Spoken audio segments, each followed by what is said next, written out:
All right, welcome to the stock market update. It is Friday, July 1st, and there's a lot to talk about because yesterday the S&P 500 closed 0.9% lower, but this means that it officially had the worst first half of the year since 1970. And yesterday was just a sell-off. 10-year yield, crude oil, natural gas, copper, all finished lower. We'll take a look at this, but there's hope for the second half of the year, and we'll talk about this and what the second half of the year could look like. Plus, we released this morning a new version of the PowerX Optimizer, and we'll show you what's new. But before we dive in and show you what is happening here, if this is your first time here, hi, I'm Markus Heitkoetter. That super smart guy over there is my head coach, Markus. And together we have more than 48 years of trading experience. And every morning we sift through a mountain of news websites, newsletters, and reports. And then we take the most important news and go live right here to share with you what you need to know as you head into your trading day. If this is your first time here, I know it can be a little bit overwhelming, but don't worry, we have a special video just for you that I will link to in the description, and that's a great place to get started. All right, Mark, looking at the markets, I just marked where we started the year, right here, and pretty much downhill from there. So let's talk about Yeah, this. feels like a long time ago when the S&P was above 4,600. That's for sure. Gosh, yeah. And yesterday we finished lower 0.9%, so almost a percent lower. It looked a lot worse at the open yesterday, and where things kicked off. Yeah, on a 5 minute chart, you see that we opened lower and we were just sliding. So we came back a little bit. I mean, being down 0.9% is still a decent dip, but where it seemed like we were headed, there was some improvement. Yeah, and but then I mean the rally stalled, and so yesterday was the last day, and so also it was not only the end of the first half of the year; it's also the end of the quarter. And I mean the S&P also had a pretty bad quarter. I mean the last time it had such a bad quarter was during COVID, during the COVID crash. But the Nasdaq, I mean the Nasdaq, even worse. I mean, this is the worst stretch since 2008. So the Nasdaq held up even better during the COVID crash than it does right now. That is interesting. Yeah, the Nasdaq down 22.4% for the second quarter, and that I was surprised to hear that as well. Worse than during that COVID crash. Yeah. And I mean, yesterday, pretty much everything was on sale, right? I mean, crude oil was lower yesterday. It's bouncing like back a little bit here. But natural gas, let me just go there. NG is the symbol. I mean, yesterday, massive drop, as you can see here. That was almost 16% yesterday. Yeah, that's a big slide, and it was just everything red, everything for sale. Yeah, and then also HG copper. I mean, copper yesterday down. What? That was another 5% move this morning. Also down another 3.6%.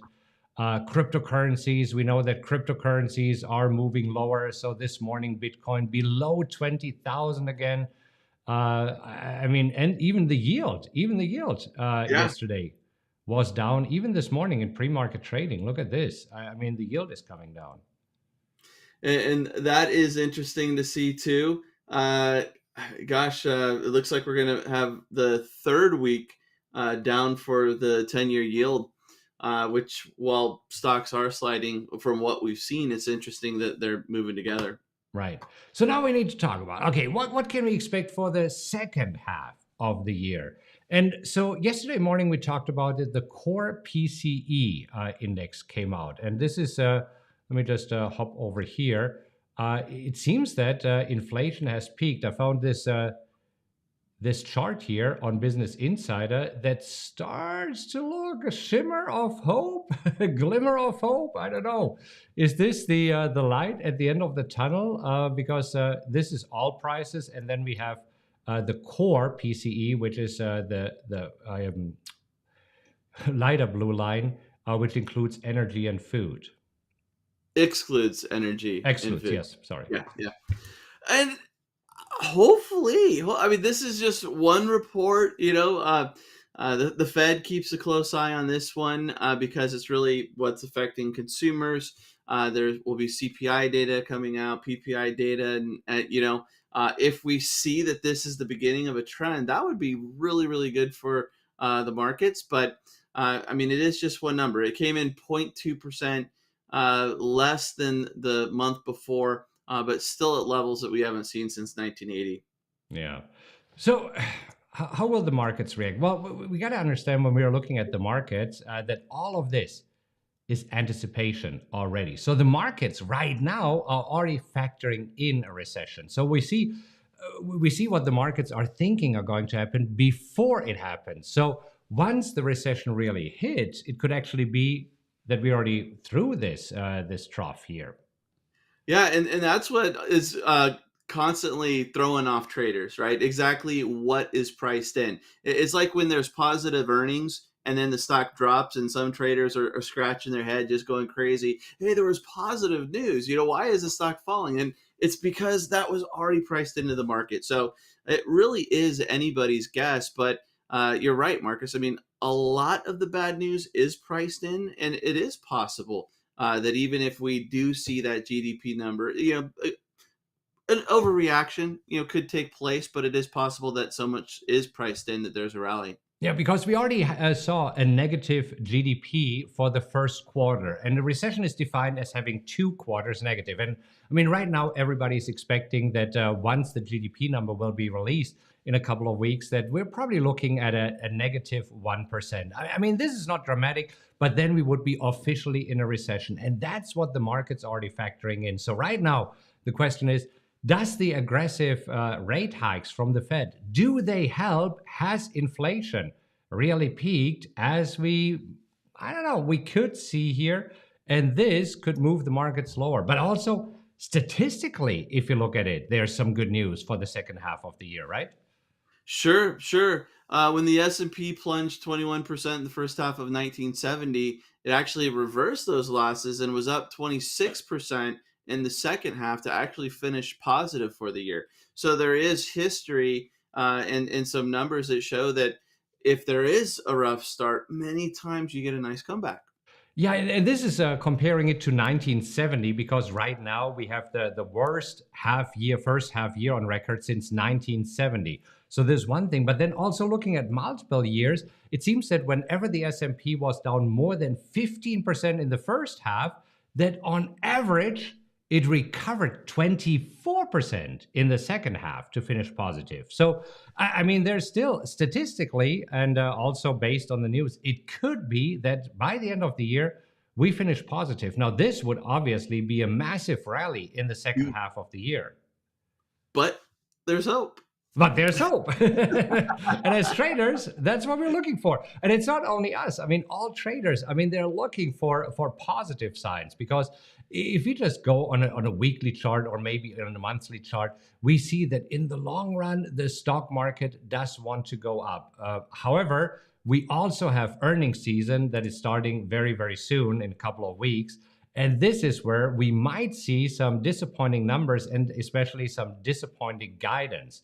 And talking about earnings season and disappointing guidance, I mean, yesterday, Micron Technology, a chip maker, actually reported earnings.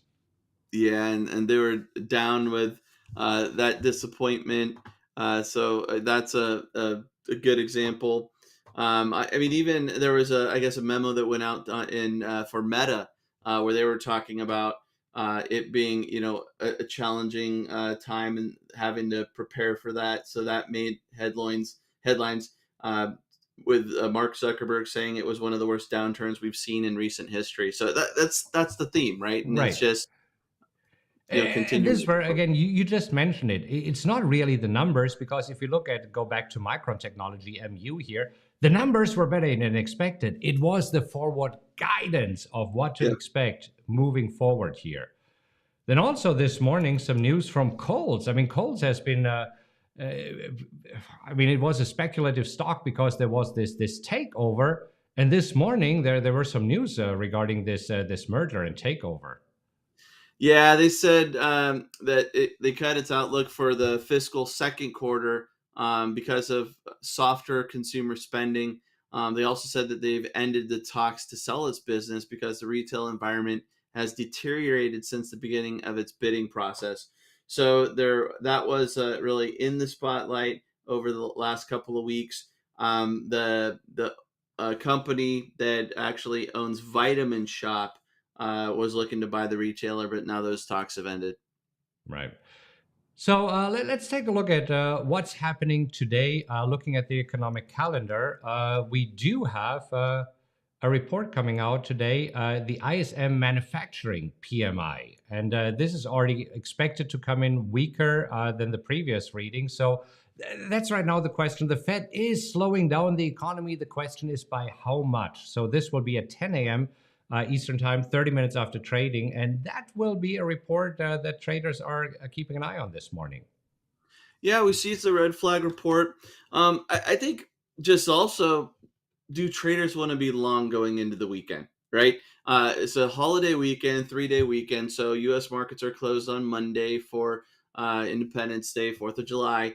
And it feels like long weekends with this type of market environment. So I think that's going to be a bigger impact. Do we want to hold trades going into the weekend? I mean, we know what we're doing with our positions, but just in general, are traders going to lighten up, or are they going to, hold trades expecting a decent week next week? Yeah. All right, since we are on PowerX Optimizer, I just mentioned it this morning, we released a new version, and this now includes an earnings analysis. And I think this is super, super powerful what we did there. Because if we look, for example, let's take a look at MU. So yes, we do know that earnings have been released yesterday. We see what happened here. We know when the next one is. But I think what is really, really important to see is, okay, how does the price typically react on the next day, on the next 7 days, and what is the historical EPS performance? Because sometimes we can get clues of how a stock will react. If you look at Netflix, for example, I mean, Netflix, as we know, recently reacted very negatively to the earnings, and there's no surprise.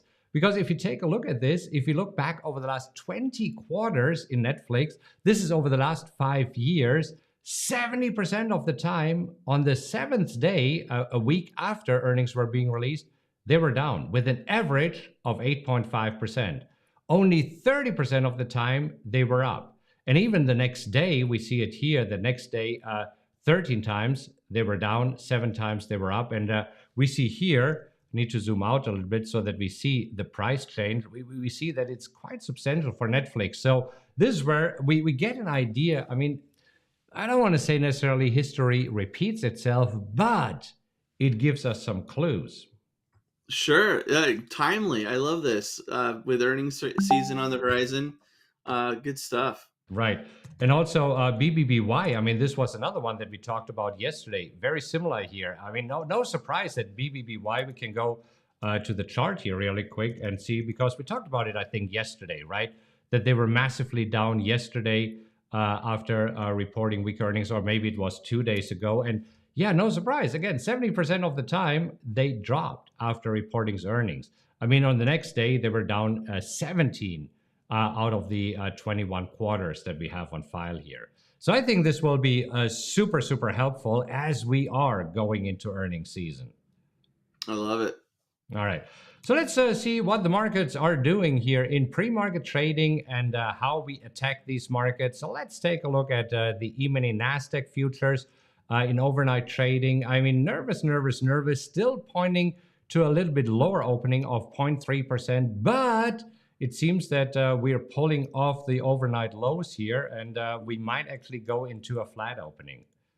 It does look like that. A little bit of a bounce heading into the open. So just about 15 minutes before markets open. Slightly negative, but it was worse overnight. Right. So we'll see. We might be able to sell some more puts today. We have 2 positions here, for example, MA, where we sold the 310 put that it is expiring today. So let's go back here to the wheel. Let's talk about this. So if here with MA, we're staying above 310, this will expire worthless and we keep the full premium. And then another position that's quite interesting for me to take a look at today is Bud. So Budweiser trading around 54, and I was assigned at 54. So today I'll make a decision whether I roll the calls and collect more premium, or if I let this one get called away. All right, now talking about rolling and getting called away, I'll link to a video right here that talks about when to roll a call. So take a look at this. Remember, Monday the markets are closed because of 4th of July. Have a great long weekend. Happy trading, everybody.